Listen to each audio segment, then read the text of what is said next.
అందరికీ నమస్కారం. నేను మీ Surya Sunil. Welcome to Makara TV Telugu. August 19, 2026 నుండి అక్టోబర్ 30, 2026 వరకు కూడా మనకి గురువు గారు కర్కాటక రాశిలోని ఆశ్లేష నక్షత్రంలో సంచారం చేయబోతున్నారు. మరి సంచార ప్రభావం అనేది ద్వాదశ రాశుల వారి మీద ఏ విధంగా ఉండబోతుంది, అలానే ఆ రాశిలోని నక్షత్రాల వారి మీద ఏ విధంగా ఉండబోతుంది అనేది ఈ వీడియో సిరీస్లో తెలుసుకుందాం. అయితే ఈ వీడియో ప్రారంభించే ముందు మీ అందరికీ ఒక చిన్న గమనిక. ఈ వీడియోలో నేను చెప్తున్న విషయాలన్నీ కూడా కేవలం గ్రహాల గోచారాన్ని ఆధారంగా చేసుకుని మాత్రమే చెప్తున్నాయి. ఈ ఫలితాలు అనేవి మీకు ఎంత మేర వర్తిస్తాయి అనేది తెలుసుకోవాలి అంటే మీ జాతకంలో జరుగుతున్న దశ అంతర్దశలు కూడా కీలక పాత్రని పోషిస్తాయి.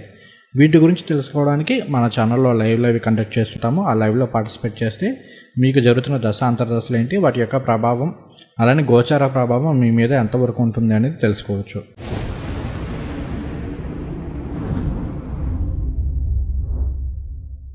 ముందుగా మనం ఆశ్లేష నక్షత్రానికి సంబంధించిన లక్షణాలు, కారకత్వాల గురించి చెప్పుకొని తర్వాత రాసుల వారీగా, నక్షత్రాల వారీగా ఫలితాలు చెప్పుకుందాం. ఆశ్లేష నక్షత్రం అనేది మనకి 9వ నక్షత్రము. ఇది బుధుడికి సంబంధించిన నక్షత్రం. నక్షత్రం మనకి పూర్తిగా కర్కాటక రాశిలోనే ఉంటుంది. ఆశ్లేష నక్షత్రానికి అధిదేవతలుగా మనకి సర్పాలని, లేదంటే కొన్ని సందర్భాల్లో ఏంటంటే నాగదేవతలను కూడా అధిదేవతలుగా తీసుకున్నారు. ఇక లక్షణాల విషయానికి వస్తే కనుక ఆశ్లేష నక్షత్రానికి ఈ పాములు ఇలాంటివి కనెక్ట్ అవుతున్నాయి కాబట్టి సహజంగా వీళ్ళు చాలా తెలివైన వారుగా ఉంటారు. అలానే మ్యానిపులేటివ్ మెంటాలిటీ అనేది కలిగి ఉంటారు. ఏదో ఒక విధంగా వీళ్ళు అనుకున్న పనులు సాధించుకోగలిగిన ఆ కెపాసిటీ కావచ్చు, ఆ నేర్పరితనం కావచ్చు ఆశ్లేష నక్షత్రంలో పుట్టిన వారిలో ఎక్కువగా ఉంటుందని చెప్పుకోవాలి. అలానే మనకి ఆశ్లేష నక్షత్రం అనేది ట్రాన్స్ఫర్మేషన్ని వీటిని తెలియజేస్తూ ఉంటుంది. తర్వాత ఆశ్లేష నక్షత్రంలో పుట్టిన వారిలో కొంతమందిలో ఓవర్ థింకింగ్ అనేది ఎక్కువగా ఉండడానికి, కొన్ని సందర్భాల్లో ఏంటి అంటే ఆ ఓవర్ థింకింగ్ కాస్త ఎక్కువైపోయేది. కొన్ని సందర్భాల్లో అనుమానాలు, అపోహలు ఇటువంటి వాటిని ఇచ్చే అవకాశాలు కూడా కొంత ఎక్కువగా ఉంటాయని చెప్పుకోవాలి. అలానే ఇక్కడ మనకి ఆశ్లేష అనేది బుధుడికి సంబంధించిన నక్షత్రం అయింది కాబట్టి సహజంగానే వీళ్ళల్లో ఏంటంటే లాజికల్ స్కిల్స్ అనేవి చాలా ఎక్కువగా ఉంటూ ఉంటాయి. ఎనలిటికల్ స్కిల్స్ అనేవి కాస్త ఎక్కువగా ఉంటాయని చెప్పుకోవాలి. అలానే మనకి ఈ ఆశ్లేష నక్షత్రానికి సర్పాలు లేదా నాగదేవతలు అధిదేవతలుగా ఉన్నారని చెప్పుకున్నాం కాబట్టి ఆశ్లేష నక్షత్రం అనేది మానవ శరీరంలో ఉన్న కుండలిని శక్తి వీటిని కూడా రిప్రజెంట్ చేస్తూ ఉంటుంది. అలానే నాడీ సిద్ధాంతాల ప్రకారం తీసుకుంటే మనకి బుధుడు నాడీ వ్యవస్థకి, చర్మానికి, వ్యాపారానికి, లాజికల్ స్కిల్స్కి, ఎనలిటికల్ స్కిల్స్కి వీటన్నిటికీ కూడా కారకత్వం వహిస్తుంటారు. కాబట్టి ఈ కారకత్వాల లక్షణాలన్నీ కూడా ఆశ్లేష నక్షత్రానికి కనెక్ట్ అవుతాయని చెప్పుకోవాలి. అలానే సహజంగా ఆశ్లేష నక్షత్రంలో పుట్టిన వాళ్ళలో వాళ్ళ కళ్ళు అనేవి చాలా అట్రాక్టివ్గా ఉంటాయని చెప్పుకోవాలి. అలానే వీళ్ళు ఇతరుల మనసులను సులభంగా అర్థం చేసుకోవడము, ఇతరులని ఈజీగా స్టడీ చేయగలిగిన కెపాసిటీ అనేది నక్షత్రంలో పుట్టిన వారిలో ఉంటుందని చెప్పుకోవాలి. ఇక కుంభరాశి వారికి గురువు గారు ఆశ్లేష నక్షత్రంలో సంచారం చేసినప్పుడు ఎటువంటి ఫలితాలు ఉంటాయని చెప్పుకుందాము. కుంభరాశి వారికి గురువు గారు ఏమవుతారు? ఆయన 2వ స్థానం అంటే మీనరాశికి అధిపతి. 2 అంటే ధనస్థానం, కుటుంబ స్థానం, వాక్కు స్థానం, మనం తీసుకున్న ఆహారం ఇవన్నీ కూడా వస్తాయి. అలానే ధనుర్రాశికి అధిపతి అంటే లాభస్థానానికి అధిపతి. 11వ స్థానం అనేది లాభస్థానంగా తీసుకున్నారు. నెట్వర్క్, స్నేహితులను తెలియజేస్తుంది. ఫుల్ఫిల్మెంట్ ఆఫ్ డిజైర్స్ వీటన్నిటిని తెలియజేస్తూ ఉంటుంది. 2, 11 స్థానాలకు అధిపతి అయిన గురువు గారు ప్రస్తుతం 6వ స్థానంలో ఉచ్చరాశిలో సంచారం చేస్తూ ఉన్నారు. 6 అంటే శత్రు, రుణ, రోగ స్థానము, మన డైలీ యాక్టివిటీస్ వీటిని తెలియజేసే స్థానం. ఈ స్థానంలో గురువు గారు కాస్త మిశ్రమ ఫలితాలు ఇస్తారని చెప్పుకోవాలి.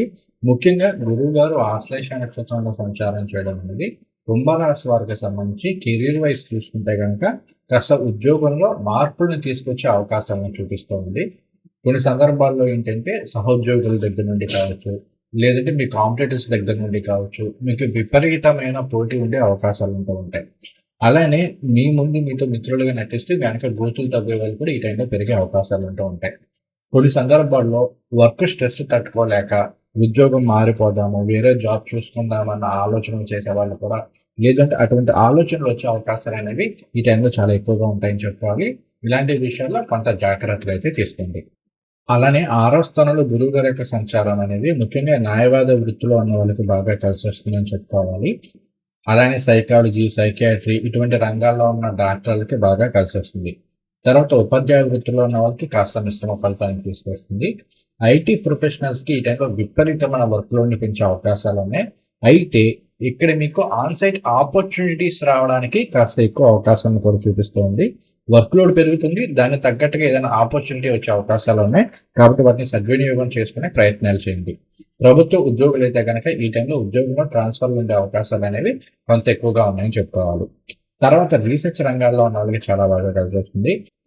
అలానే క్రియేటివ్ రంగాల్లో ఉన్న వాళ్ళకి ఈ టైం అనేది కాస్త ఫేవరబుల్గా ఉంటుందని చెప్పుకోవాలి. అలానే ఇంకొకటి ఏంటి అంటే ఇక్కడ చేతి వృత్తిదారుల వాళ్ళకి శని భగవానుడు మీకు 2వ స్థానంలో వక్రించి సంచారం చేస్తున్నారు. గురువు గారు 2వ స్థానాన్ని ఆస్పెక్ట్ చేస్తున్నారు. అలానే 12ని ఆస్పెక్ట్ చేస్తున్నారు కాబట్టి కాస్త మిశ్రమంగా ఉంటుందని చెప్పుకోవాలి. తర్వాత ఆర్థిక పరంగా చూసుకుంటే ఇక్కడ గురువు గారు 2వ స్థానాన్ని ఆస్పెక్ట్ చేస్తున్నారు కాబట్టి ఖచ్చితంగా అవసరానికి తగ్గట్టుగా ఏదో ఒక విధంగా ధనం అనేది చేతికి అందుతూనే ఉంటుంది. అయితే ఈ టైంలో కాస్త అప్పులు చేసే అవకాశాలు కూడా ఉన్నాయి. గురువు గారు 6లో ఉన్నారు కాబట్టి పర్సనల్ లోన్లను, క్రెడిట్ కార్డులు వాడడము, అంటే ఇంట్లో శుభ కార్యక్రమాలకు సంబంధించి కావచ్చు, లేదా ఏదైనా అత్యవసర విషయాలకు సంబంధించి కావచ్చు, కాస్త అప్పులు తీసుకోవడము, లోన్లు తీసుకోవడము, ఇట్లాంటివి ఉండే అవకాశాలు కూడా కొంత ఎక్కువగా ఉన్నాయని చెప్పుకోవాలి. తర్వాత ఇక్కడ గురువు గారు 6వ స్థానంలో ఆశ్లేష నక్షత్రంలో సంచారం చేయడం అనేది మనకి సిఏకి సంబంధించి కావచ్చు, అకౌంటెంట్స్కి సంబంధించి కావచ్చు, కాస్త బాగా కలిసి వస్తుంది. మంచి పేరు ప్రఖ్యాతిని తీసుకొచ్చే అవకాశాన్ని ఇస్తూ ఉంటుంది.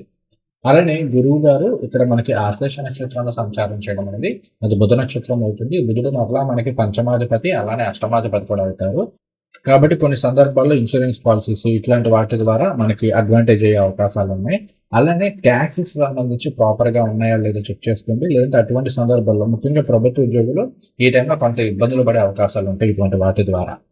అలానే ఆన్సైట్ ఆపర్చునిటీస్ వస్తాయని ఆల్రెడీ చెప్తున్నాం కదా. అలానే ఇక్కడ నుండి విదేశాలకు వెళ్ళాలని ప్రయత్నం చేస్తున్నాం. ముఖ్యంగా ఈ వీసా ప్రాసెస్ ఇలాంటి విషయాల్లో పాజిటివ్ ఫలితాలు వచ్చే అవకాశాలు అనేవి చాలా ఎక్కువగా ఉన్నాయని చెప్పుకోవాలి. అలానే ఇంకొకటి ఏంటి అంటే గురువు గారు 12-2 స్థానాలను ఎక్స్పెక్ట్ చేస్తున్నారు కదా.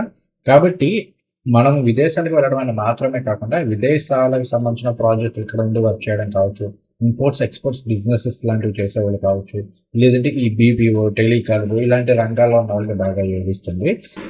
తర్వాత ఆరోగ్యపరంగా తీసుకుంటే కనుక 6వ స్థానంలో గురువుగారి యొక్క సంచారం జరుగుతుంది. మరలా 12 స్థానాలను కూడా ఎక్స్పెక్ట్ చేస్తూ ఉన్నారు. కాబట్టి ముఖ్యంగా తీసుకునే ఆహారానికి సంబంధించిన విషయాల్లో చాలా జాగ్రత్తగా ఉండండి. సరైన ఆహార నియమాలు పాటించడము, అలానే వ్యాయామం అనేది తప్పనిసరిగా ఉండాలి. అందులోనూ మరలా ఆశ్లేష నక్షత్రం అనేది మనకి నాడులకు వీటికి సంబంధించింది. కాబట్టి కొన్ని సందర్భాల్లో ఈ టైంలో ఐసైట్కి సంబంధించి కావచ్చు, లేదు అంటే కనుక ఏదో చేతులు చిన్నగా వనకడాలు ఇలాంటివి ఉండే అవకాశాలు ఉంటూ ఉంటాయి. తిమ్మిర్లు ఎక్కువగా వచ్చేస్తూ ఉంటాయి. తర్వాత గురువు గారు మనకి డయాబెటీస్ వీటికి కారకత్వం వహిస్తుంటారు.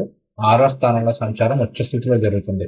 కాబట్టి కొలెస్ట్రాల్ లెవెల్స్ పెరగడం కావచ్చు, షుగర్ ఉన్న వాళ్ళకి ఈ టైంలో ఆ షుగర్ లెవెల్స్ కాస్త స్పైక్ అవ్వడానికి కావచ్చు, లేదంటే లివర్ జీర్ణాశయానికి సంబంధించి అంటే కొంతమందిలో కాన్స్టిపేషన్ ఉండొచ్చు, ఇట్లాంటి సమస్యలు వచ్చే అవకాశాలు కూడా కొంత ఎక్కువగా ఉన్నాయి. అలానే ఇక్కడ 2వ స్థానంలో శని భగవానుడు వక్రించి ఉన్నారు.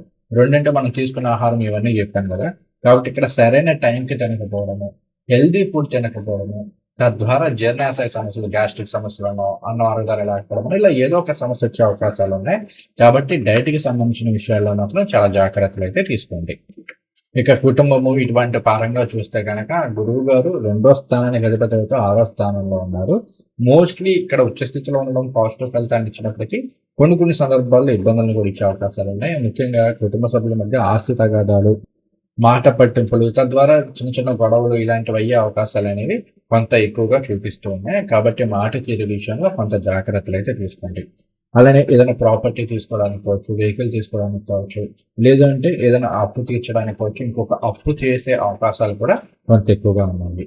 అలానే ఇక్కడ భార్యాభర్తల మధ్య చిన్న మనస్పర్ధలు ఉండే అవకాశాలు ఉన్నాయి. కాబట్టి మాట తీరు విషయంలో మాత్రం కుంభరాశి వాళ్ళు కొంత జాగ్రత్తగా ఉండండి. అలానే ఈ రాశిని మహిళలకి తీసుకుంటే కనుక మీకు ఉద్యోగపరమైన విషయాల్లో చాలా పాజిటివ్ ఫలితాలు ఇచ్చే అవకాశం ఉంది. కెరీర్ మీద కాస్త ఎక్కువ ఫోకస్ అయితే చేయండి, సరిపోతుంది.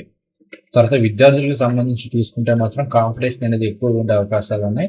కొంచెం ఎక్కువ ఎఫర్ట్స్ పెట్టాల్సిందే. చదువులో ఏకాగ్రత లోపించే అవకాశాలు ఉన్నాయి. ఎందుకంటే జన్మరాశిలో రాహు యొక్క సంచారం వలన. కాబట్టి ఈ విషయాల్లో కొంత జాగ్రత్త. ఇక తర్వాత మన నక్షత్రాల వారీగా ఫలితాలు చెప్పుకున్నాము. కుంభరాశిలో జనిష్ట 3-4 పాదాలు ఉంటాయి. వీరికి ఆశ్లేష నక్షత్రం అనేది ప్రత్యక్తార అవుతుంది. ప్రత్యక్తార అంటే హార్డిల్స్, ఆబ్స్టికల్స్ వీటిని ఇండికేట్ చేస్తూ ఉంటుంది.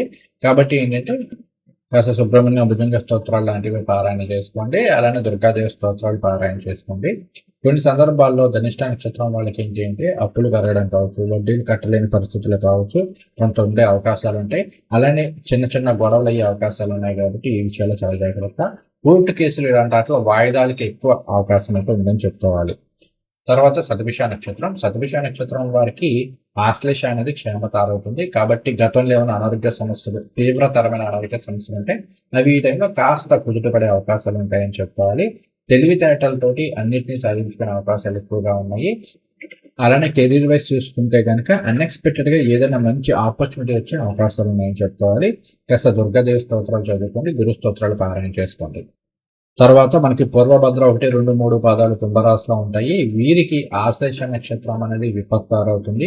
సేమ్ ఆబ్స్టికల్స్ ఆడల్స్ అనేవి క్వైట్ కామన్ గా ఉంటాయి. ఎవరితోనూ గొడవ పడద్దు. నేను ఈ టైంలో గొడవ పడాలన్న మెంటాలిటీ అనేది పెరిగిపోతూ ఉంటుంది. అలానే ఆఫీస్లో కావచ్చు, లేదంటే వ్యాపారంలో కావచ్చు, చిన్న చిన్న ఘర్షణలకు కూడా అవకాశాలు ఉన్నాయి. ఆరోగ్యపరంగా చూసుకుంటే గ్యాస్ట్రిక్ సమస్యలు అనేవి ఈ నెలలో పెరిగే అవకాశాలు ఉన్నాయి. ముఖ్యంగా సెప్టెంబర్, అక్టోబర్ 2 నెలలు కూడా ఆరోగ్యపరంగా కొంత జాగ్రత్తలు అయితే తీసుకోండి. వీలైనంత వరకు మౌనం వహించడం అనేది మీకు అత్యంత శ్రేయస్కరంగా చెప్పుకోవాలి. మీరు ప్రతిరోజు గురు స్తోత్రాలు పారాయణ చేసుకోండి, అన్ని విధాలా సరిపోతుంది.